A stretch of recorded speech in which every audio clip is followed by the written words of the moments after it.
Hello friends, I am Harun and it's your YouTube channel Harun Biojon. Today in this video I'll discuss about fermentation from the chapter 14 class 11, especially for NEET preparation. So don't be late, let's start. আসলে fermentation মানেটা কি? Fermentation মানে হচ্ছে যে anaerobic condition অর্থাৎ অবায়বীয় পদ্ধতিতে কোন একটা রেসপিরেটরি সাবস্ট্রেটকে কমপ্লিটলি অক্সিডাইজ করা, এটাই হচ্ছে তোমার not completely oxidized. Incompletely oxidized is called fermentation. The in fermentation says by yeast হচ্ছে কি, yeast হলো একটা unicellular fungus. Yeast is a unicellular fungus. The incomplete oxidation, because in this case the glucose is not completely oxidized, because ফার্মেন্টেশনের ক্ষেত্রে কি হচ্ছে, এক অণু glucose থেকে ওয়ান মলিকিউল গ্লুকোজ থেকে মাত্র তোমার দুটো এটিপি তৈরি হচ্ছে, যেখানে তোমার এরোবিক কন্ডিশন, যেখানে এরোবিক প্রসেসে কি হচ্ছে, ওয়ান মলিকিউল গ্লুকোজ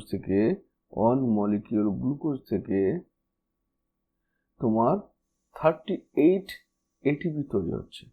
তাই কমপ্লিট, এটা হচ্ছে এরোবিক কন্ডিশন, হচ্ছে কমপ্লিটলি অক্সিডেশন। আর এটা হচ্ছে অ্যানারোবিক কন্ডিশন হচ্ছে কি ইনকমপ্লিট অক্সিডেশন হচ্ছে। এখানে incomplete oxidation of glucose is achieved under anaerobic condition by sets of reaction where pyruvic acid is converted into CO2 and ethanol. Here এখানে দেখতে পারো গ্লুকোজ থেকে কি হচ্ছে, গ্লিসারলডিহাইড 3 ফসফেট, দেন 3 ফসফোগ্লিসারলডিহাইড ফসফোরাইল পাইরুভেট, এবং গ্লিসারলডিহাইড 3 ফসফেট থেকে 3 ফসফোগ্লিসারিক অ্যাসিড তৈরি হওয়ার সময় যে এনএডি প্লাসটা তোমার কি হচ্ছে, এনএডিএইচে কনভার্ট হয়েছে, সেই এনএডিএইচটা আবার কি হচ্ছে, যখন ফসফোরাইল পাইরুভেট থেকে প্রথমে পাইরুভেট ডি কার্বক্সিলেজ, প্রথমে হচ্ছে কি এখানে হবে কি, পাইরুভেট থেকে প্রথমে হবে পাইরুভেট ডি কার্বক্সিলেজ, পাইরুভেট, মানে এই যে এই স্টেপটা, সরি এটা বললে হবে যে পাইরুভেট, এটা হচ্ছে কি এখানে যে এনজাইমটা লাগবে তা হচ্ছে পাইরুভেট ডি কার্বক্সিলেজ, যার ফলে এখান থেকে কি হবে, CO2 বেরিয়ে যাবে, CO2 বেরোবে। তারপর এখানে আসবে কি, অ্যালকোহল ডিহাইড্রোজেনেজ এনজাইম, তারপর তৈরি হবে ইথানল। তো এখানে যে আমরা গ্লাইকোলাইসিসে দেখেছি কি, যে দুখানা এটিপি তোমার তৈরি হচ্ছে আর দুটো ইউজ হয়ে যাচ্ছে, আর আর তোমার টোটাল 4টে এটিপি প্রোডাকশন হচ্ছে, 4টে এটিপি প্রডিউস হচ্ছে। মানে আলটিমেট তোমার গ্লুকোজ প্রক্রিয়ায় দুটো এটিপি বাঁচছে, দুটো এটিপি তোমার তৈরি হচ্ছে, যেহেতু দুটো ব্যবহার হয়ে গেল, 4টে প্রডিউস হলো, তাহলে দুটো এটিপি তোমার বাঁচ টোটাল। আর এখানকার যে এনএডিএসটা ছিল সেটা আবার কি হচ্ছে, এখানে ইউজ হয়ে যাচ্ছে, বা এখানে তোমার ইউজ হয়ে গেল, তাই টোটাল দুটো এটিপি এখানে বেঁচে থাকছে। তাহলে CO2 এবং ইথানল তৈরি করলো কিভাবে, গ্লুকোজ থেকে পাইরুভিক অ্যাসিড, এটা common glycolysis pathway, pyruvic acid থেকে পাইরুভেট ডিকার্বক্সিলেজের মধ্যে CO2 বেরিয়ে যাওয়ার ফলে সেখানে কি তৈরি করলো, সেখানে অ্যাসিটালডিহাইড তৈরি করলো। এখানে যে প্রোডাক্টটা তৈরি হবে সেটার নাম হচ্ছে অ্যাসিটালডিহাইড। মানে ভালো করে এখানে লিখে দিতে তাহলে বুঝতে পারবে, পাইরুভিক অ্যাসিড, এই পাইরুভিক অ্যাসিড থেকে প্রথমে কি তৈরি হলো, এখানে পাইরুভেট ডি কার্বক্সিলেজ এনজাইমের মাধ্যমে CO2 বেরিয়ে গেল, তারপর তৈরি হলো অ্যাসিটালডিহাইড,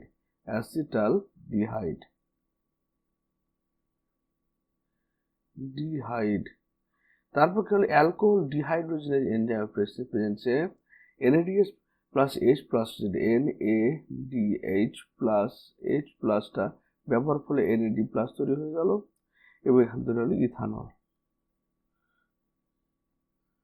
ওকে, তো গ্লাইকোলাইসিস প্রক্রিয়ায় যে মাত্র দুটো এটিপি তৈরি হয়েছিল, সেই দুটো এটিপি এখানে থাকলো।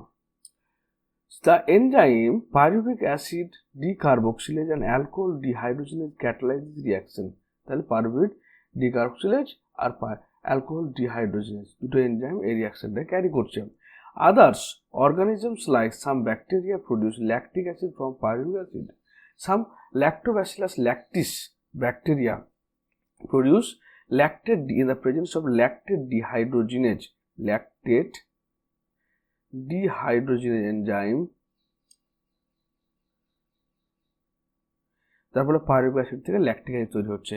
এটা দুধ থেকে দই তৈরি করার প্রসেস। বা আমাদের শরীরে যখন আমাদের পেশির ক্লান্তি হয়, কেন হয়? যখন আমরা প্রচণ্ড পরিশ্রম করি তখন আমাদের পেশিতে যখন সাফিসিয়েন্ট অ্যামাউন্ট অফ অক্সিজেন যায় না, অক্সিজেন না যাওয়ার জন্য কি হচ্ছে আমাদের পেশিগুলোতে তখন ক্রেবস চক্র বা এরোবিক পাথওয়ে না হয়ে অ্যানারোবিক বা অবায়জীবী পদ্ধতিতে তোমার পাইরুভিক অ্যাসিড থেকে ল্যাকটিক অ্যাসিড ফর্মেশন হচ্ছে। তখন আমাদের পেশিগুলো কি হচ্ছে? ক্লান্ত হয়ে যাচ্ছে। The steps involved are shown in figure 12. In animal cells also, like muscle, during exercise, when oxygen is inadequate for cellular respiration, pyruvic acid is reduced to lactic acid by lactate dehydrogenase.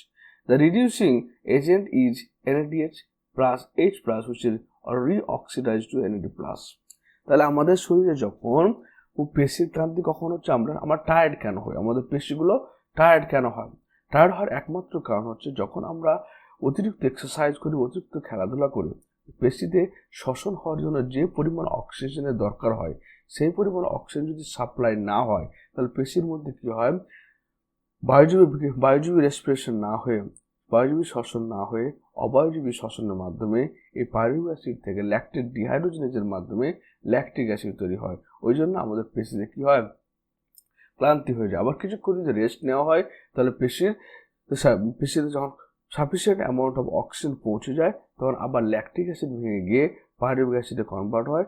Pyruvic acid তখন আবার Krebs চক্রের মধ্যে প্রবেশ করে বলে আমাদের পেশির ক্লান্তি সেরে যায়। In both lactic acid and alcohol fermentation not much energy is released. এখানে কি দুই ক্ষেত্রে কি হচ্ছে? বেশি এনার্জি রিলিজ হয় না, কারণ গ্লাইকোলাইসিস প্রক্রিয়ায় যে দুটো NADH তৈরি হয়েছিল সেই NADH যেখানে একটা NADH থেকে তিনটে তোমার এটিপি তৈরি হবে সেটাও কিন্তু এখানে ব্যবহার হয়ে যাচ্ছে। বাকি পড়ে থাকছে মাত্র দুটো ATP. Less than 7% of the energy is glucose is released and not all output.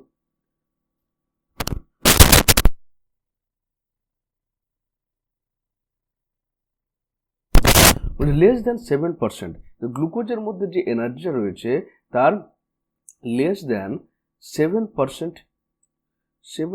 Energy তোমার এক্ষেত্রে বেরোচ্ছে। Released and not all of it is trapped as high energy bonds of ATP. তাহলে কি বলছে? যে গ্লুকোজের মধ্যে যে শক্তিটা রয়েছে, যেখানে বায়োজীবী প্রক্রিয়া 38টা এটিপি তৈরি হচ্ছে, এখানে মাত্র দুটো এটিপি তৈরি হচ্ছে, মানে কি মাত্র 7% এনার্জি এটিপির মধ্যে ট্র্যাপ হচ্ছে, বাকিটা হচ্ছে না। অলসো দ্য প্রসেসেস আর হ্যাজার্ডিয়াস, এবং অলসো এই যে বিভিন্ন ধরনের প্রসেস এগুলো কি খুব বিরক্তিকর। Either acid or alcohol is produced, হয় ল্যাকটিক অ্যাসিড প্রোডাকশন হচ্ছে অথবা তোমার অ্যালকোহল প্রোডাকশন হচ্ছে। What is the net ATP that is synthesized? Calculate how many ATP are synthesized and deduct the number of ATP utilized during glycolysis. তো আমরা আগে করেছি যে দুটো ATP তোমার ব্যবহার হয়। কখন ব্যবহার হচ্ছে? যখন গ্লুকোজ থেকে গ্লুকোজ 6-ফসফেট, যখন আমরা গ্লাইকোলাইসিস করছি গ্লুকোজ থেকে গ্লুকোজ 6-ফসফেট যখন তৈরি হচ্ছে তখন কি হচ্ছে? দুটো ATP তোমার এখানে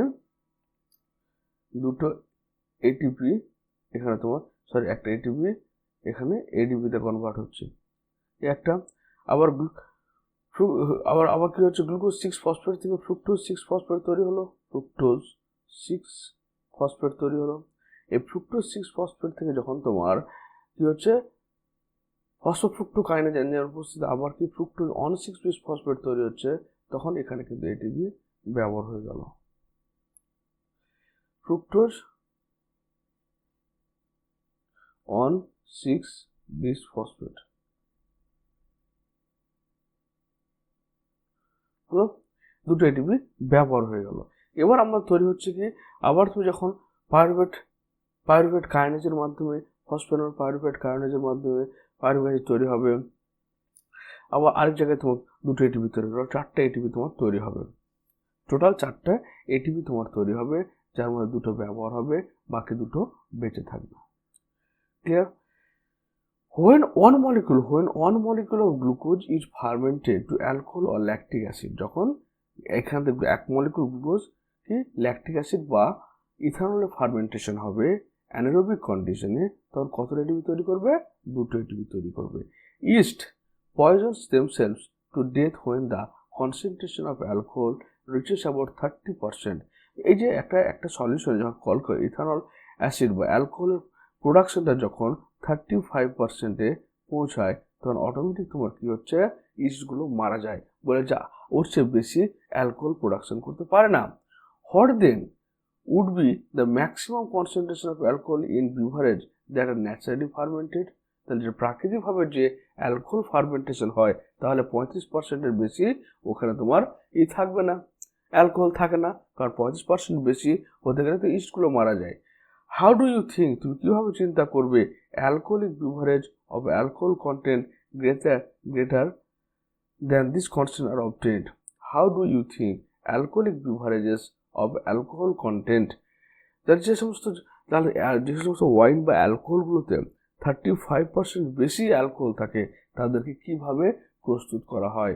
সেটা এক ফার্মেন্টেশন ট্যাঙ্কে অ্যানারোবিক কন্ডিশনে, পুরো কন্ট্রোল কন্ডিশনের মধ্যে সেটাকে তৈরি করা হয়।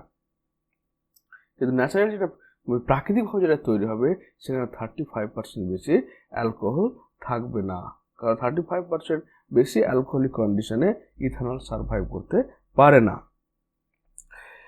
তারপর what is the process, what then, তারপরে is the process by which organism can carry out complete oxidation of glucose and extract the energy stored in the synthesis of large number of ATP molecule needed for cellular metabolism. তাহলে এরপর কি হচ্ছে যে আমাদের গ্লুকোজটাকে complete কখন হচ্ছে, যখন আমরা এরোবিক কন্ডিশনে দিব, তখনই একমাত্র কমপ্লিট অক্সিডেশন হওয়ার ফলে 38 অন্য এটিপি তৈরি করছে। কিন্তু যখন অ্যানারোবিক কন্ডিশন হচ্ছে, সে সময় কি হচ্ছে, ইনকমপ্লিট অক্সিডেশন হওয়ার ফলে এর মাত্র 2খানা এটিপি তৈরি হয়। In eukaryote this steps takes place within the mitochondria and this require O2। তাহলে এই যে প্রসেসটা, যেখানে গ্লুকোজ অক্সিজেন প্রেজেন্সে কার্বন ডাইঅক্সাইড, জল এবং আর্থিক এটিপি তৈরি করছে, এটা কোথায় করছে? এটা মাইটোকন্ড্রিয়ার মধ্যে হচ্ছে ইউক্যারিওটের ক্ষেত্রে। কিন্তু প্রোক্যারিওটিক ব্যাকটেরিয়াদের ক্ষেত্রে যেহেতু মাইটোকন্ড্রিয়া থাকে না, তাই অক্সিজেনের দরকারও পড়ে না এবং ওরা সম্পূর্ণ অক্সিডেশন করতে পারে না। Aerobic respiration is the process that leads to complete oxidation of organic substance in the presence of oxygen and release CO2, water and energy. তাহলে কি হচ্ছে যে কমপ্লিট, যেখানে তোমার এরোবিক কন্ডিশনে কি হচ্ছে, কমপ্লিট অক্সিডেশনের সম্পূর্ণ জারণ ঘটছে, জারণ ঘটার ফলে গ্লুকোজের মধ্যে যে এনার্জি ছিল সে শক্তিটা সম্পূর্ণভাবে তোমার প্রকাশ পাচ্ছে 38 অণু এটিপি, এবং এখানে কার্বন ডাইঅক্সাইড এবং জল তৈরি হচ্ছে। হলো, তারও বলছে কি যে this two type of respiration is most common in higher organism. তাহলে এটা হায়ার অর্গানিজমের ক্ষেত্রে most common. We will look at this present next.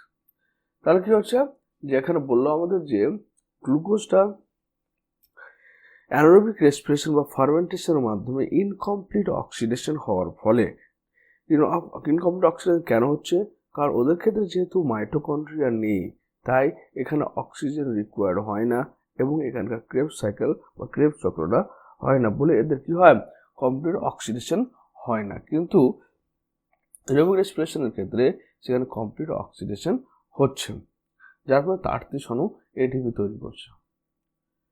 এই ছিল ফার্মেন্টেশনের ভিডিও। কেমন লাগলো অবশ্যই তোমরা কমেন্ট বক্সে কমেন্ট করে জানিও। ভিডিওটি দেখার জন্য থ্যাংক ইউ, ধন্যবাদ।